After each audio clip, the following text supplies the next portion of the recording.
बिस्मिल्लाहिर्रहमानिर्रहीम। अस्सलामुअलैकुम वरहमतुल्लाहि वबरकातुह। I am Hafiz Muhammad Danish Muhyiddin and I welcome all of you to my channel Learning with Danish Muhyiddin. Before starting today's lecture, I request all of you to subscribe my channel and press the bell icon. तो आज का topic है product of two vectors. Product of two vectors को समझने से पहले हम ये समझ लेते हैं कि प्रोडक्ट किसे कहते हैं। बेसिकली अगर आप मैथमेटिक्स के लिहाज से समझना चाहें तो प्रोडक्ट जो है, जब भी किसी दो या दो से ज़्यादा नंबर्स को आपस में मल्टीप्लाई किया जाए तो उसका जो आंसर आता है वो कहलाता है प्रोडक्ट। फॉर एग्ज़ाम्पल, आप 6 को अगर मल्टीप्लाई कर दें 3 से तो 6 3 ज़ा 18। ये जो 18 है, ये जो आंसर आया है इन दोनों को मल्टीप्लाई करने पर 18, ये 18 कहलाएगा प्रोडक्ट। प्रोडक्ट को उर्दू में कहते हैं हासिल ज़र्ब। इसका मतलब ये होता है कि मल्टीप्लाई करने पर जो हासिल हो उसे हम प्रोडक्ट कहते हैं या हासिल ज़र्ब कहते हैं। When two vectors are multiplied with each other, answer may be a scalar or a vector quantity. जब भी दो वेक्टर्स को आपस में मल्टीप्लाई किया जाए तो आंसर जो है वो एक स्केलर भी आ सकता है और एक वेक्टर भी आ सकता है। इसीलिए प्रोडक्ट ऑफ टू वेक्टर्स को टू कैटेगरीज़ में आप जो है डिवाइड कर सकते हैं। एक कहलाती है स्केलर प्रोडक्ट और दूसरी कैटेगरी जो है वो वेक्टर प्रोडक्ट कहलाती है। अब स्केलर प्रोडक्ट क्या होता है और वेक्टर प्रोडक्ट क्या होता है ये हम समझ लेते हैं। When two vectors are multiplied with each other and the answer is a scalar quantity, then such a product is called scalar product. जब आप दो वेक्टर्स को आपस में मल्टीप्लाई करें और उसका जो रिज़ल्ट है वो आपको स्केलर क्वांटिटी मिले तो ऐसे प्रोडक्ट को हम स्केलर प्रोडक्ट कहते हैं। स्केलर प्रोडक्ट में क्या होता है कि जो दो वेक्टर्स हैं उन दो वेक्टर्स के दरमियान डॉट का सिंबल इस्तेमाल किया जाता है। यानी कि जब आप एक वेक्टर को एक दूसरे वेक्टर से मल्टीप्लाई करें और आंसर एक स्केलर आए उसे हम स्केलर प्रोडक्ट तो कहते हैं, लेकिन उसके दरमियान हम डॉट का सिंबल इस्तेमाल करते हैं इसको रिप्रेजेंट करने के लिए, लिहाजा scalar product co dot product भी कहा जाता है।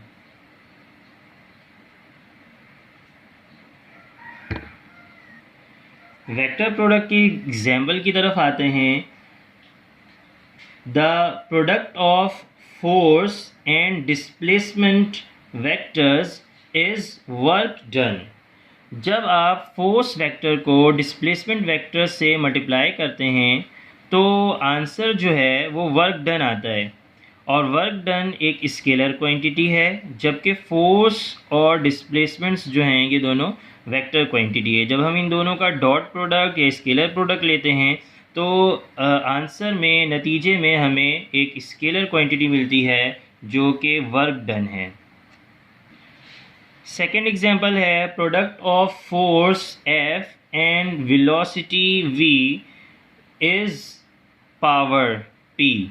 तो जब आप फोर्स वेक्टर को वेलोसिटी वेक्टर के साथ मल्टीप्लाई करते हैं आंसर पावर आपको मिलता है। तो पावर जो है वो एक स्केलर क्वांटिटी है, लिहाजा इस तरह के प्रोडक्ट को हम स्केलर प्रोडक्ट या डॉट प्रोडक्ट कहते हैं। अब हम स्केलर प्रोडक्ट की एक्सप्लेनेशन की तरफ चलते हैं। तो the product of magnitudes of vectors and the cosine of angle between them is called scalar product. First कर लें कि आपके पास दो वेक्टर्स हैं, एक वेक्टर ये है A और दूसरा वेक्टर ये है B। तो स्केलर प्रोडक्ट क्या होता है? स्केलर प्रोडक्ट को हम डॉट से जाहिर करते हैं। A डॉट B जो है बराबर होता है product of magnitude of vectors and cosine of the angle between them. First कर लें कि जो थीटा है वो A और B के दरमियान जो है वो एंगल है तो स्केलर प्रोडक्ट जो है वो बराबर होता है product of magnitude of vectors and the cosine of angle between them. यहाँ पर b cos थीटा जो है वो कंपोनेंट है वेक्टर b का अलोंग वेक्टर a। अब हम स्केलर प्रोडक्ट्स के कुछ स्पेशल केसेस को जो है वो देख लेते हैं। पहला केस है when a is parallel to b। a एक वेक्टर है, b एक दूसरा वेक्टर है। तो जब एक वेक्टर a पैरेलल हो एक दूसरे वेक्टर b के तो प्रोडक्ट जो है वो मैक्सिमम होता है। प्रोडक्ट जो है वो मैक्सिमम क्यों होता है? क्योंकि a डॉट b हमने पहले देखा था बराबर होता है ए बी कॉस थीटा के, और यहाँ पर चूँकि a और b आपस में पैरेलल हैं लिहाजा इनके दरमियान का एंगल 0 होगा, और cos 0 जो है वो 1 के बराबर होता है। लिहाजा जो वैल्यू आएगी स्केलर प्रोडक्ट की वो मैक्सिमम होगी और वो a b के बराबर आएगी।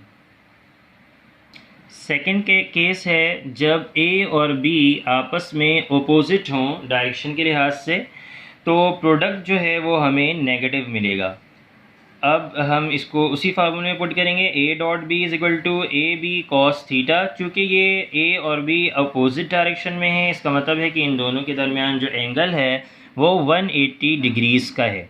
और आपको मालूम होना चाहिए कि cos 180 जो है वो -1 के बराबर होता है, और ए बी को जब हम -1 से मल्टीप्लाई करेंगे तो ए बी के बराबर जो है वो वैल्यू आएगी। थर्ड केस है when a is perpendicular to b. जब एक वेक्टर ए जो है वो वेक्टर बी के परपेंडिकुलर हो तो प्रोडक्ट जो है वो 0 आता है। हम इसी फार्मूले में पुट करके देख लेते हैं a dot b is equal to a b cos theta. चूँकि यहाँ पर a और b जो वेक्टर्स हैं वो आपस में परपेंडिकुलर हैं, मींस 90 डिग्री पर हैं, लिहाजा हम यहाँ पे cos 90 लिख देंगे। cos 90 जो है वो 0 के बराबर होता है, और जब हम 0 को a b से मल्टीप्लाई करेंगे तो आंसर जो है वो 0 आ जाएगा। तो जब दो वेक्टर्स आपस में परपेंडिकुलर हों तो उनका जो स्केलर प्रोडक्ट है वो हमेशा 0 आता है। अब हम आखिरी केस देख लेते हैं जो कि यूनिट वेक्टर्स के लिए है। तो हमेशा याद रखिएगा for unit vectors i, j and k the scalar product of same unit vectors is 1। इसका मतलब ये है कि अगर आप सेम यूनिट वेक्टर्स को का स्केलर प्रोडक्ट लेते हैं, मतलब i डॉट आई या j डॉट जे या k डॉट के, तो इसकी का जो आंसर आता है स्केलर जो प्रोडक्ट वैल्यू आती है वो आती है 1। And for different unit vectors the answer or product is 0। तो अगर ये जो यूनिट वेक्टर्स हैं वो सेम ना हो बल्कि डिफरेंट हो, i को j से हम जो है मल्टीप्लाई करें i डॉट जे या j डॉट के या k डॉट i, तो इन तमाम सूरतों में जो आंसर है वो 0 आएगा। और इसकी वजह यह है कि i, j और k आपस में 90 डिग्री पर होते हैं। और ऊपर हम पढ़ चुके हैं कि जब दो वेक्टर्स आपस में 90 डिग्री पर हों तो उनका स्केलर प्रोडक्ट जो है वो हमेशा 0 होता है। तो अब हम आ जाते हैं अपनी दूसरी कैटेगरी की तरफ जो कि है वेक्टर प्रोडक्ट। तो वेक्टर प्रोडक्ट क्या होता है, गौर से सुनिए। When two vectors are multiplied with each other and the answer is also a vector quantity, then such a product is called vector product। जब आप किसी दो वेक्टर्स को आपस में मल्टीप्लाई करें और उसका जो आंसर है, जो उसका आउटकम है या रिज़ल्ट है, वो भी आपको एक वेक्टर क्वांटिटी की सूरत में मिले, तो ऐसे प्रोडक्ट को हम वेक्टर प्रोडक्ट कहते हैं। जिस तरह से डॉट प्रोडक्ट स्केलर प्रोडक्ट को रिप्रेजेंट करने के लिए डॉट का जो है हम इस्तेमाल करते हैं, उसी तरह से वेक्टर प्रोडक्ट को रिप्रेजेंट करने के लिए हम क्रॉस का जो है वो सिंबल इस्तेमाल करते हैं। तो जब आप किसी वेक्टर को वेक्टर से मल्टीप्लाई करें और आंसर भी वेक्टर आए तो उसे हम वेक्टर प्रोडक्ट तो कहते हैं, साथ ही हम इसको क्रॉस प्रोडक्ट भी कहते हैं।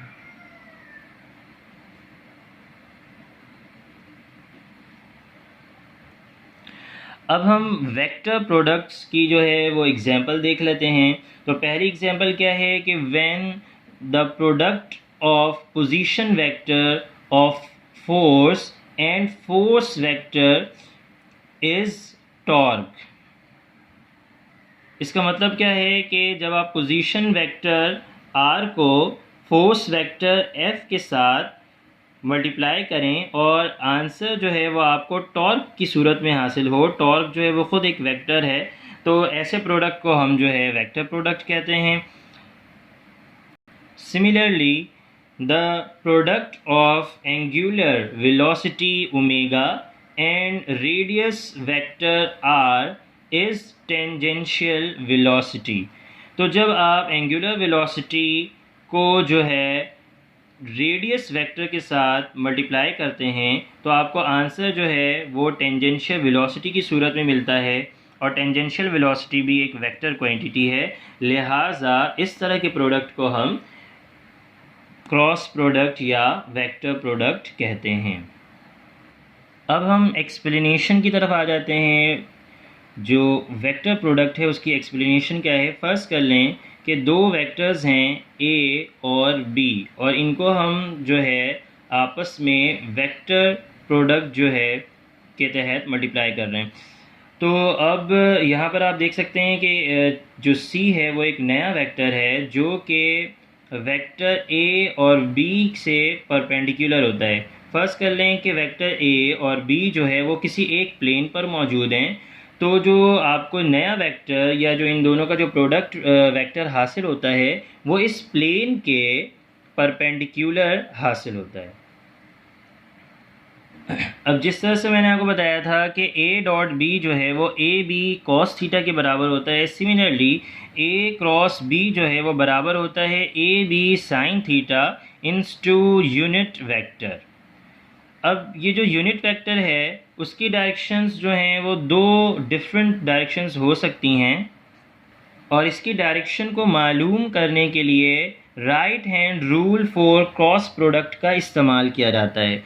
ये जो रूल है बहुत ही सिंपल है। आपने करना क्या है कि एक ही प्लेन पर मौजूद जो दो वेक्टर्स हैं जिन्हें आपने जो है मल्टीप्लाई करना है, आपने क्या करना है कि आपको जिस वेक्टर की तरफ मल्टीप्लाई करना है उसकी तरफ अपने फिंगर्स को कर्ल करना है, और अंगूठे की जो डायरेक्शन है वो आपको बताएगी जो प्रोडक्ट है, प्रोडक्ट वेक्टर, उसकी डायरेक्शन।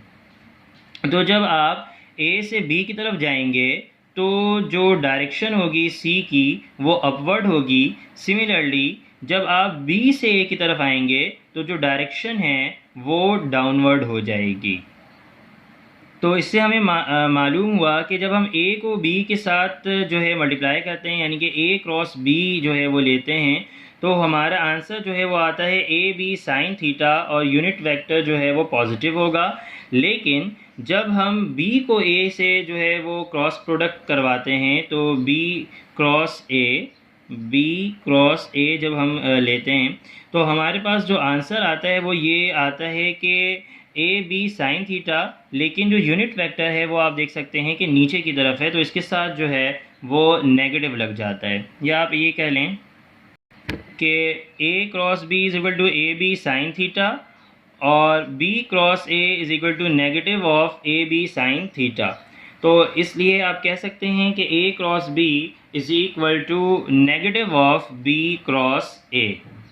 अब हम इसके भी कुछ केसेस देख लेते हैं कि जब दो वेक्टर्स जो हैं वो पैरेलल हों आपस में तो क्या होता है। आपको पता है कि a क्रॉस b जो है वो बराबर होता है a b साइन थीटा के। अब चूँकि ये दो वेक्टर्स जो हैं वो पैरेलल हैं, लिहाजा इनके दरमियान का जो एंगल है वो ज़ीरो होगा, और आप जानते हैं कि साइन ज़ीरो जो है वो ज़ीरो होता है, लिहाजा a b multiply by zero is equal to zero. Second case ये है कि a और b जो हैं वो आपस में परपेंडिकुलर हों। परपेंडिकुलर की सूरत में जो थीटा है या जो एंगल है वो 90 हो जाएगा। तो a cross b is equal to a b sine 90। Sine 90 जो है वो 1 होता है, लिहाजा हमारे पास जो आंसर है वो मैक्सिमम आ जाएगा ए बी।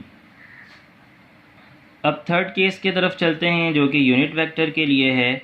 तो जब आप सेम यूनिट वेक्टर्स का आपस में क्रॉस प्रोडक्ट लेते हैं तो आंसर ज़ीरो आता है। इसका मतलब ये है कि i cross i is equal to j cross j is equal to k cross k is equal to zero. इसकी वजह यह है कि i और i ये जो दो वेक्टर्स हैं सेम वेक्टर्स हैं, लिहाजा इनके दरमियान का एंगल ज़ीरो होगा, ये पैरेलल होंगे, और जब दो वेक्टर्स पैरेलल हों तो उसका क्रॉस प्रोडक्ट जो है वो ज़ीरो आता है। जब डिफरेंट यूनिट वेक्टर्स को आपस में क्रॉस प्रोडक्ट के ज़रिए अगर आप मल्टीप्लाई करें तो उसके आंसर के लिए जो है आपने ये फॉलो करना है कि जब आप i को j के साथ क्रॉस करते हैं मींस i क्रॉस j, तो आंसर जो है वो पॉजिटिव k आता है।